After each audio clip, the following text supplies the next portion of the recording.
আজও বলতে পারিনি চৌদ্দ মাসের সেই বিশেষ সন্ধ্যাটার কথা। সর্দির মেজ মেয়ের বড় কন্যার মুখে ভাত বিশেষভাবে নিমন্ত্রণ করেছেন, অতএব যেতেই হবে। ভেবেছিলাম তাড়াতাড়ি বেরিয়ে পড়বো, সব কুটুমরা এসছেন, অনেকদিন পরে দেখা।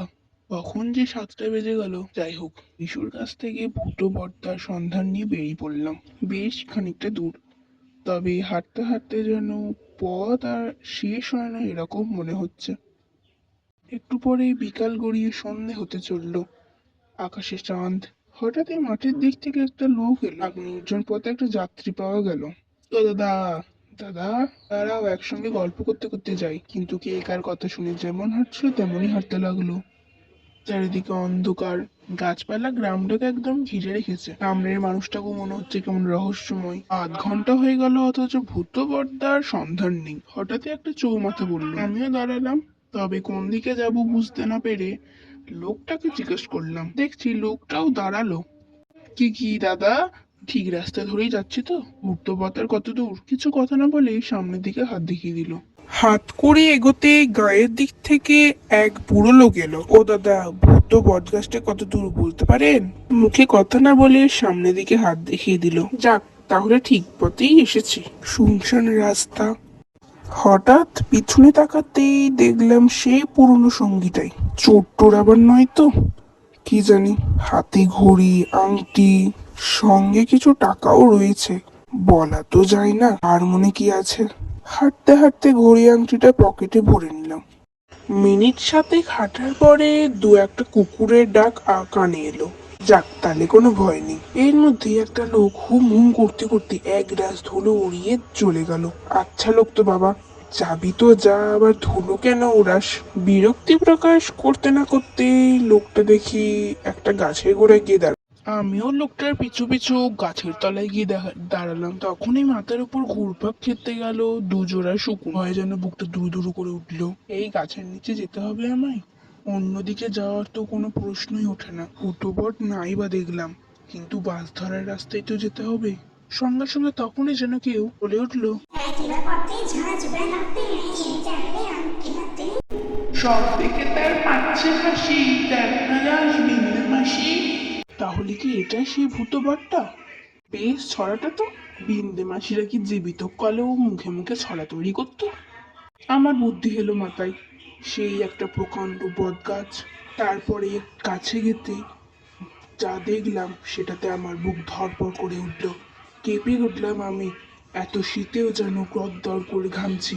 বটগাছটার ডালে দেখলাম এক সুন্দর মহিলা, তবে তার মুখ থেঁতো হয়ে গেছে, গা হাত পা ছেঁড়া।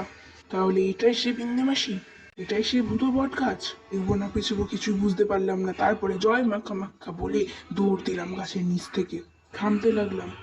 ডালের নিচে যাওয়ার সময় কে যেন ধাক্কা দিল পিছন থেকে ভীষণ জোরে। সেই ধাক্কায় আছড়ে কাদের বাড়ির সামনে যেন গিয়ে পড়লাম। আর একটা কুকুর আমার দিকে এগিয়ে এলো। বাড়ির কর্তা আর তার বউ বেরিয়ে এলো। বাড়িতে যেন হইচই পড়ে গেল। আমার সঙ্গে যা যা ঘটনা ঘটেছে সবই আমি তাদেরকে বললাম। সব শোনার পর গৃহকর্তা বলল, রাতের বেলায় ওই ভূত বটের তলা দিয়ে কেউ কখনো যায় বাবা? তো সব ভূত পেটনির আত্মা ওই গাছেই আছে। শুনলাম। সেই রাতটা তাদের বাড়িতেই কাটালাম। সকালে বাড়ি ফিরে যাওয়ার সিদ্ধান্ত নিলাম। তাদের কাছে শুনলাম যেন প্রায় 100 বছর আগে ওই গাছের দলায় কেউ যেন দড়ি দিয়ে মরেছিল। প্রত্যেকে সেই গাছটার নাম হচ্ছে ভুটো বট গাছ বা কুখ্যাত ভুটো বট গাছ। তারপরে ঘরে ফিরে যেন মন মানতে চাইছিল না। বারবার মনে হচ্ছিল যেন আসল রহস্য আমি শুনবই। রাতে পেলে যারাই ভূত বটগাছটা তলা দিয়ে যায় তারাই নানান বিপদে পড়ে। বিশুর কাছ থেকে অনেক জিজ্ঞাসা করেও কিছু জানতে পারিনি। তারপরে আমার দিদার কাছে চলে গেলাম। পরে দিদার সঙ্গে আমি সবই বললাম। আমার সঙ্গে যা হয়েছিল, সেই রাতের বীভৎস বউটা কি।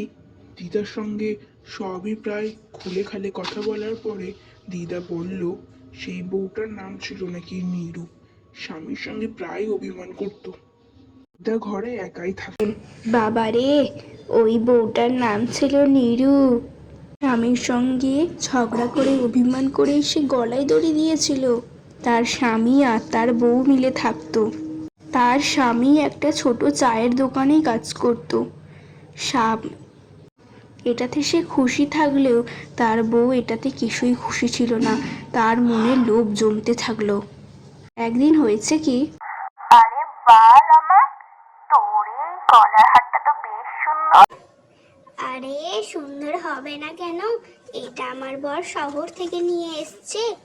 তারপরে রমা চলে যাওয়ার পরে ও ভাবতে থাকলো এই হারটা আমাকেও পেতে হবে। সে মনে মনে ভাবতে থাকলো যে আজকে স্বামী আসুক, স্বামীর সঙ্গে এই কথাটা বলে কি করে ওরকমই আর একটা হার হাতানো যায় সেটাই সে তার স্বামীকে বলতো। একদিন রাম দোকান থেকে ফিরছিল, তারপরে রমা তোড়জোড় আরম্ভ করে দিল যে ওরকম হার নাকি তারও চাই। তবে হাজারবার রাম বোঝানোর পরেও ও কোনো কথা শুনলো না। ও ওরকম অভিমান করে ঝগড়া করতে লাগলো তার স্বামীর সঙ্গে, কিন্তু রাম ওর একটা কথাও সেদিন শোনেনি কো। এরকমই 3-4 দিন ধরে চলতে থাকলো। একদিন নীরু অভিমান করে রাত্রের বেলায় ঘর থেকে বেরিয়ে গেল এবং গ্রামের শেষ প্রান্তে সেই ভূতবটটার কাছে পৌঁছালো এবং গলায় দড়ি দিয়ে আত্মহত্যা করলো। তারপর থেকেই ওর আত্মা ওইখানে নাকি শুতো। ওর আত্মা নাকি ওইখানেই তারপরে দেখা যেত। জানি না তবে এটা সত্যি কিনা, তবে বারবার যেন আমার মনে এটাই ধাক্কা দিতে থাকে।